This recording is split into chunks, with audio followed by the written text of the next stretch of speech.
Hello friends, आज के इस वीडियो में हम डिस्कस करने वाले हैं उत्तराखंड एलटी का 2024 का पेपर जो कि आपका 18 अगस्त 2024 को हुआ था। इसमें हम जो डिस्कस करने वाले हैं वो मोस्ट इम्पोर्टेंट क्वेश्चन आपके आगामी एग्जाम की दृष्टि से रह सकते हैं या आपके किस प्रकार से क्वेश्चन फ्रेम हो सकते हैं, ये आइडिया आपको मिलेगा। तो सबसे फर्स्ट क्वेश्चन आपका है आरटीई एक्ट से, ठीक है।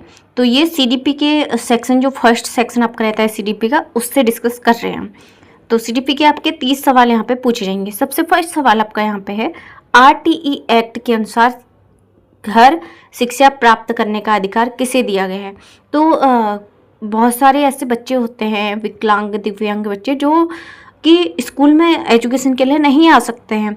कोई दृष्टिबाधित होता है, तो कोई श्रवण बाधित होता है, कोई दिव्यांग होता है, तो वो बच्चे नहीं आ पाते हैं।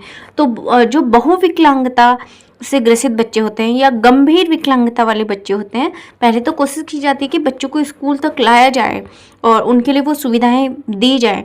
और जो बच्चे नहीं आ पाते हैं फिर भी, तो उनके लिए आरटीई एक्ट जो हमारा कहता है कि उनके लिए उनको घर पे शिक्षा दी जा सकती है, ठीक है। तो सेकंड क्वेश्चन यहाँ पे हमारा बनता है, ये देखो क्वेश्चन जो भी यहाँ पे मैंने बना रखे, ये एग्जैक्ट क्वेश्चन है, एग्जाम में आए हुए। तो थोड़ा सा यहाँ पे वर्ड लिमिट इनकी कम हो सकती है, क्वेश्चन को शॉर्ट में कर दिया है मैंने, लेकिन क्वेश्चन सेम आया है, डिक्टो, ठीक है। सेकंड क्वेश्चन है, लिंग जेंडर के संबंध में असत्य कथन कौन सा है। तो यहाँ पे आपको 4 ऑप्शन दिए थे, तो उसका राइट आंसर आपका हो जाएगा लिंग एक जैविक संरचना है। ये क्या था, असत्य कथन था। तो लिंग एक जैविक नहीं है, ये सामाजिक है, समाज ने हमें प्रदान किया है, ठीक है।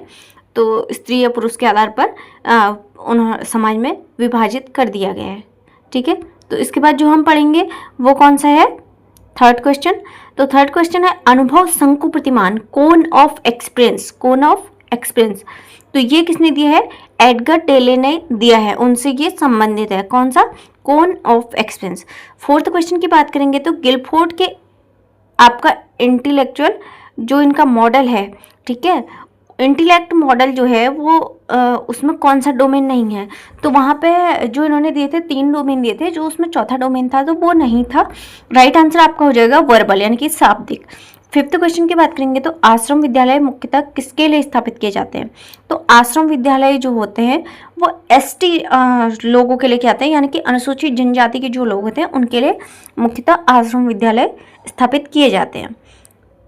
6 क्वेश्चन की बात करेंगे तो लर्निंग डिसेबिलिटी वाले विद्यार्थी जो हैं, लर्निंग डिसेबिलिटी वाले जो विद्यार्थी हैं उनके लिए क्वेश्चन है कि निष्क्रिय रहने पर शिक्षक को क्या करना चाहिए।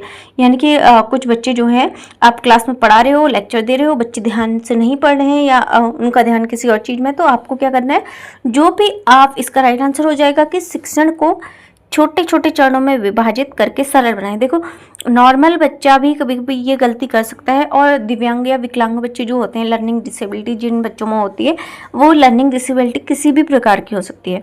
तो उस समय टीचर को क्या करना है कि बच्चा कैसे क्लास में प्रेजेंट होगा, कैसे बच्चा उस टॉपिक में इन्वॉल्व होगा, कैसे वो इंटरेस्ट लेगा, ये सब टीचर को करना है।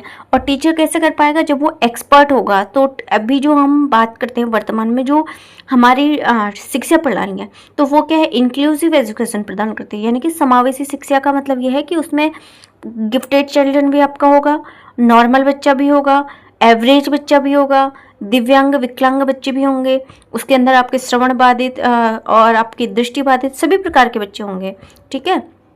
तो उन सभी बच्चों के लिए हम क्या करेंगे, यहाँ पे अपने टीचिंग को इतने अच्छे से इम्प्रूव करेंगे, इतने छोटे छोटे पार्ट्स में डिवाइड करेंगे, इंटरेस्टेड बनाएंगे, ताकि बच्चे क्या हों, उसमें रुचि ले सकें। तो इसका 6 का राइट आंसर आपका ये हो गया। 7th की बात करते हैं तो यहाँ पे किस विधि में अधिगम की धारण क्षमता अधिक होती है, यानी कि रिटेंशन जो होती है वो किस विधि में अधिक होती है। तो सबसे फर्स्ट आपका इसका राइट आंसर हो जाएगा, देखो, अगर हम किसी चीज़ को, जैसे एक बच्चों के लिए टर्म होता है कि लर्निंग बाय डूइंग, यानी कि बच्चा करके सीख सकता है, तो उसी प्रकार से टीचिंग के फील्ड में भी एक जो धारण क्षमता होती है ना, वो अधिक हो जाती है। कैसे, कि जब हम किसी चीज़ को पढ़ते हैं, उसको हम सामने वाले को एक्सप्लेन करते हैं, तो उससे क्या होता है कि हमारी जो कैपेसिटी है वो बढ़ती है। यानी कि दूसरे को पढ़ाना या सीखे हुए का तत्काल उपयोग करना। अगर हम कोई साइंस में कुछ पढ़ते हैं, मान लो कि हम एसिड और बेस पढ़ रहे हैं, यानी कि अम्ल और क्षार पढ़ रहे हैं, तो हमको उसको क्लास में अप्लाई करना है, यानी कि हमको उसको जो आपका लिटमस पेपर होता है लाल और नीला उसमें प्रयोग करके शो करना है, तब जाके वो क्या होगा, बच्चे को समझने में आसानी आएगी। ठीक है, अब नेक्स्ट क्वेश्चन की यहाँ पे बात करेंगे तो पियाजे के फॉर्मल ऑपरेशन स्टेज में किशोरों की सहायता कैसे की जाएगी, ये आपका क्वेश्चन था। तो यहाँ पे इन्होंने दिया है कि किस प्रकार से, तो सेकंड, थर्ड और फोर्थ उसमें जो भी ऑप्शन थे वो राइट थे, यानी कि बच्चे को जब हम इन्वॉल्विंग बनाते हैं तो उसकी हम मदद कैसे कर सकते हैं, ये क्वेश्चन था। देखो इसका मैं एक अलग से लॉन्ग वीडियो भी लाऊंगी जो भी आपके PYQ आए हैं, तो अभी आपको शॉर्ट में समझा रही हूँ, इसके बाद डिटेल आपका टॉपिक वाइज, यूनिट वाइज और आपका चैप्टर वाइज आएगा। ठीक है वीडियो। नेक्स्ट क्वेश्चन जो हमारा है, गिजुभाई बेदका की प्रसिद्ध पुस्तक कौन सी है, तो ये मोस्ट इम्पोर्टेंट आपका क्वेश्चन है। दीवा स्वप्न किसकी है, गिजुभाई बेदका की, और ये सिर्फ पुस्तक नहीं, मोस्ट इम्पोर्टेंट है। ठीक है, आपका जो है प्रशस्त जो ऐप है वो किसके लिए उपयोग होता है, तो ये होता है दिव्यांग बच्चों की स्क्रीनिंग के लिए। ठीक है, दिव्यांग बच्चे जो हैं उनको छांटने के लिए, उनकी पहचान करने के लिए बोल सकते हैं। 11वां क्वेश्चन है, शिक्षा जन्मजात शक्तियों का विकास करती है या किससे संबंधित है, तो शिक्षा जो है हमारी जन्मजात शक्ति, देखो हर बच्चे में अलग अलग टैलेंट होता है, अलग अलग प्रतिभा होता है, तो ये उस बच्चे के ऊपर भी डिपेंड करता है। लेकिन जब टीचर क्लास में वो कहते हैं ना कि एक शिक्षक को और उनके माता पिता को कि बच्चे की टैलेंट की असली पहचान होती है, तो दो लोग बच्चे के टैलेंट को बहुत अच्छे से समझ सकते हैं।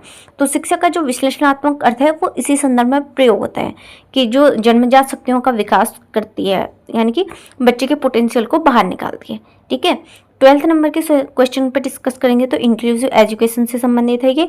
अभी मैंने आपको बताया था कि इंक्लूसिव एजुकेशन क्या है। ठीक है, तो इंक्लूसिव एजुकेशन जो है आपकी, वो सभी बच्चों को उनकी आवश्यकता के अनुसार शिक्षा उपलब्ध कराती है। सभी बच्चों का मतलब मैंने आपको बोला कि दिव्यांग बच्चे हो गए, नॉर्मल बच्चे हो गए, एवरेज बच्चे हो गए और गिफ्टेड चिल्ड्रन हो गए, तो सभी प्रकार के बच्चों को एक साथ शिक्षा प्रदान करती है।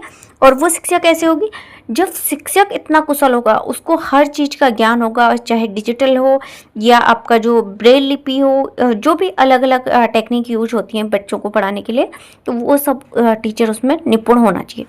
11th आपका नेक्स्ट क्वेश्चन है, वाइगोत्स्की के अनुसार जेडपीडी क्या है, तो जेडपीडी, पहले तो आपको जेडपीडी की जो आपका फुल फॉर्म है वो पता होनी चाहिए। तो जेडपीडी की फुल फॉर्म होती है जोन ऑफ प्रोक्सिमल डेवलपमेंट। ठीक है, जोन ऑफ प्रोक्सिमल डेवलपमेंट यानी कि निकटस्थ विकास का क्षेत्र। ठीक है, जिसके आसपास बच्चा होता है।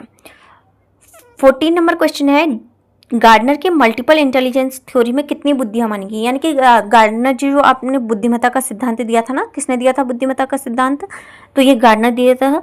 और कितने प्रकार की बुद्धियां उन्होंने मानी है, तो 8 मानी है। ठीक है, नेक्स्ट क्वेश्चन आपका है 15 नंबर का, तो ये क्वेश्चन जो आपका है वो क्या कहता है, यहाँ पे देखेंगे आप, किस अधिगम सिद्धांत में प्रबलन रीइंफोर्समेंट क्या होता है, अवधारणा प्रमुख है, तो ये आपकी आती है व्यवहारवाद से संबंधित है। ठीक है, तो यहाँ पे हमने सबसे पहले कौन सा टर्म पढ़ा, इंक्लूसिव एजुकेशन पढ़ी, जिसमें सभी के लिए समान शिक्षा, और आपका चाइल्ड डेवलपमेंट यानी कि उसका शारीरिक, मानसिक, भावनात्मक, जो सामाजिक है, सोशियो कल्चर है, वो विकास कैसा है। फिर इसमें जो प्रमुख थ्योरीज थी वो किस किसने दी है, पियाजे ने दिए हैं, वाइगोत्स्की ने दिए हैं, स्किनर ने दिए हैं और बेंडूरा ने दिए। तो ये महत्वपूर्ण है। मैं आपको ये भी बता रही हूँ कि ये जो पेपर आपका बना है कहाँ कहाँ से बना है, कहाँ कहाँ से क्वेश्चन आपके फ्रेम हो रहे हैं। फिर लर्निंग थ्योरीज की बात करेंगे तो इसमें आपका असेसमेंट आएगा। ठीक है, असेसमेंट मतलब कि बच्चे के आकलन और उसके मूल्यांकन को हम किस प्रकार करते हैं। तो सबसे पहले आपका जो आता है फॉर्मेटिव आता है, सबमेटिव आता है, यानी कि योगात्मक आकलन आता है, आपका संपूर्ण आकलन आता है, तो ये सब इसके अंदर है। CCE आपके आती है। CCE की फुल फॉर्म आप कमेंट बॉक्स में मुझे कमेंट करके बताएंगे।